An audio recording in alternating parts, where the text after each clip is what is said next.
Hello, welcome once again to Lehto's Law. I'm Steve Lehto. I've spoken before about when the police can search your car, and I've had people say, Steve, what if it's not your car? You're driving, but it's someone else's car, or better yet, it's a rental. Well, it turns out the Supreme Court has ruled on this, and recently a court in Oregon has also ruled. And Angel sent me the email that contained a link to the article from the Oregonian written by Maxine Bernstein, whose headline reads, Judge rules police search of rental car unconstitutional and throws out gun and drug evidence. A judge has thrown out gun and drug evidence seized by Portland gang enforcement officers during a warrantless search of a rental car that led to a man's federal indictment this past fall. U.S. District Judge Michael Simon's ruling rested on a 2018 U.S. Supreme Court decision that held that drivers of rental cars have a reasonable expectation of privacy in the car even when they aren't listed as the authorized driver on the rental agreement. The ruling paved the way for the release Thursday of Tiandre Bonner, though he must remain on federal supervision for 3 months as prosecutors decide whether to appeal.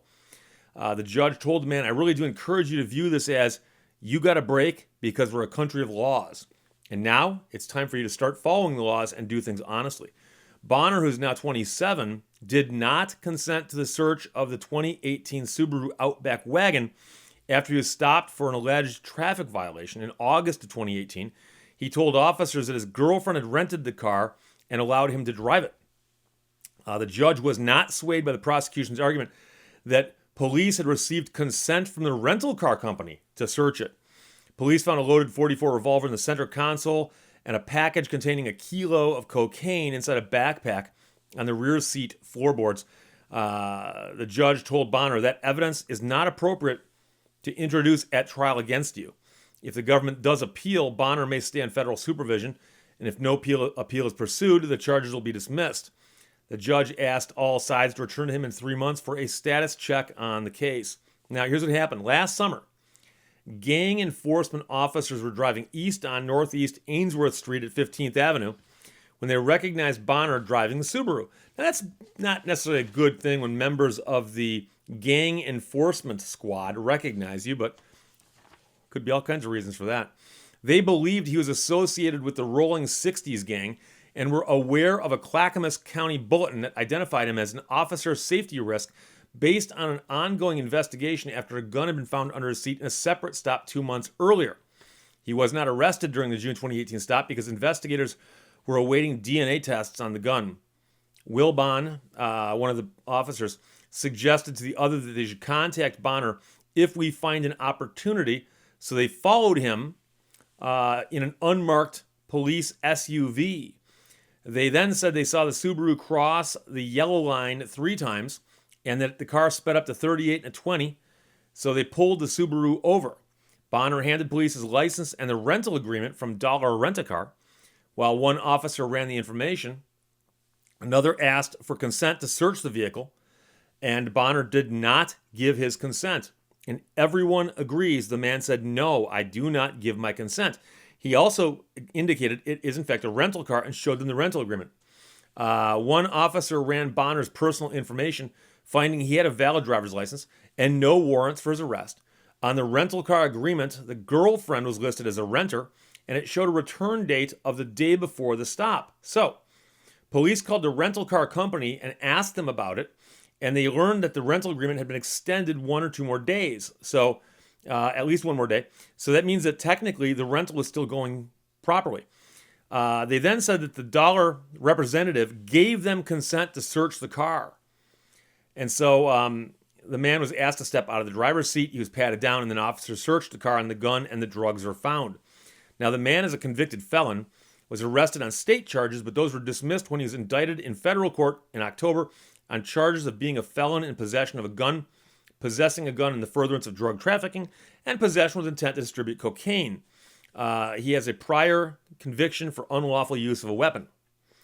So the prosecutors argued that the rental car company gave the consent to search the car, and they also claimed that they were asked to repossess the car, even though the rental was still good for another day. They noted that this case was different than the facts of the Pennsylvania case Byrd versus U.S., which is a Supreme Court case from May of 2018. Portland police got the rental car company's consent before searching the Subaru, unlike the case in Byrd, where they simply searched a rental car after an unauthorized driver objected to the search. And in case you're curious, in the Bird case, authorities found heroin in the car. Simon ruled that Dollar at most had a right to repossess the car, but its contractual right did not allow for a search over the express objection and denial of consent by a driver with a legitimate and reasonable privacy interest in the car. He also rejected the prosecutor's argument that police would have found the gun anyway, doing an inventory search of the car if in fact they'd had it towed. So he granted the motion to suppress the evidence filed by Bonner's lawyers, and the assistant U.S. attorney said the government had not decided yet whether to appeal this ruling. The judge ordered Bonner released to his mother's home, along with some restrictions until they find out if the appeal is going to happen. He must look for a job, have no contact with known gang members, wear a GPS ankle bracelet, and adhere to a curfew. He must also follow all laws, and if he's found with a gun or drugs again, Simon said he wanted Bonner brought back before him, not any other judge. Were it not for the constitutional violation of the Fourth Amendment that bars unreasonable searches, this would have been a very tough and difficult case for you to defend on the merits, the judge told him. The judge said, I think this is a wake-up call. So, here's the situation. Man's driving along in a rental car. For some odd reason, there's a gun and drugs in the car. Police stop him for some reason. And they say, can we search the car? He says, no. But they find out it's a rental car. They call the rental car company, and the rental car company says, sure, go ahead and search. Or so they say. And turns out that that's not appropriate. So a lot of people who are critical of the legal system in America get critical when they hear a story like this. They say, the guy's got a gun he's not supposed to have. He's got a kilo of cocaine he's probably not supposed to have. So he gets off because the police did something wrong. It doesn't seem right. Well, until you realize that the only reason he was, in this situation is because the police did something wrong. And that was they searched the car inappropriately. So when you look at our legal system, okay, at the very, very pinnacle of our legal system, the very top is the Constitution and the Bill of Rights. Everything else we have in America flows from that. So when you ask yourself about what rights, what laws, what rules we live by, and again, I'm purposely using broad terms here because I've had people say, well, Steve, codes aren't statutes. Statutes aren't laws. No, I'm talking about the things that govern our lives, okay? What causes us to behave the way we do with respect to the rules of society, whether they're laws, whatever it is. The idea is that the very, very top, like I said, the very, very pinnacle, the very, very point at which everything begins is the Constitution and the Bill of Rights. And everything else flows from that. So I believe that you have to honor the Bill of Rights and the Constitution above all else. So when you look at a situation where on the one hand, you've got the Fourth Amendment, rules against unlawful searches and seizures, and then you've got the idea that there's laws against possession of guns or laws against possession of cocaine, that you go, okay, which of these is most important here? And the Constitution and the Bill of Rights are going to trump the other statutes in my mind.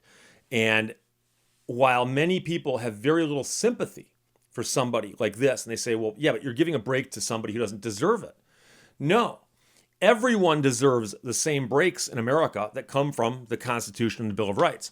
And the second you say, oh, the Bill of Rights only applies to one group of people or another group of people, but it doesn't apply to all of us, that's when things start falling apart. So I did the video not too long ago about the guy who asked for a lawyer, and he's clearly asking for a lawyer. And the Louisiana Supreme Court said, oh, the guy wanted a lawyer dog. And they pretended to not understand what the man was asking for, right? And so they're going to deny the man his right to an attorney and say it is okay to continue questioning him after he asked for an attorney. And I had a lot of people say, yeah, but Steve, the guy's an idiot to be speaking like that. He should be speaking better English. And everyone wants to focus on that one person and go, well, yeah, but in his case, no. You have to go, what if that were you? What if that were me? And you might say, I'm not too stupid. I'm not so stupid as to ask for a lawyer dog. No, but the point is, if they can deny him a lawyer, they can deny you a lawyer. Okay? So what happens is when you go in there and you ask for a lawyer and they say, we're not going to give you one, and they browbeat you for 3 more hours and they get something out of you they can use, and then you say, hey, I asked for a lawyer, and they say, oh, we forgot to turn on the tape recorder. Sorry. What are you going to do? So we have to be vigilant about the Bill of Rights, the Constitution, and every part of it with respect to every person in America. And so the idea that, yes, once in a while, it appears that someone who's not sympathetic gets protected by the Bill of Rights, yeah. But there's also people who are sympathetic who are protected by it. And that, if you want to fantasize it's always going to be you, that you're always going to be the sympathetic victim, great, knock yourself out. But the point is, it's got to apply to all of us equally. Because that, of course, is another one of the great promises in the founding documents of our country. Right up there at the top. Constitution, Bill of Rights, Declaration of Independence, Articles of Confederation, whatever it is we're going to think about. The idea that we're all equal, we get treated equally, equal under the law, and so on. So the Bill of Rights applies to all of us, including the man who's driving a rental car with some inappropriate things in the back seat. That's how it works, my friends. But if you're driving a rental car, it's same as a regular car. You've got rights at the roadside. Questions or comments? Put them below. Otherwise, talk to you later.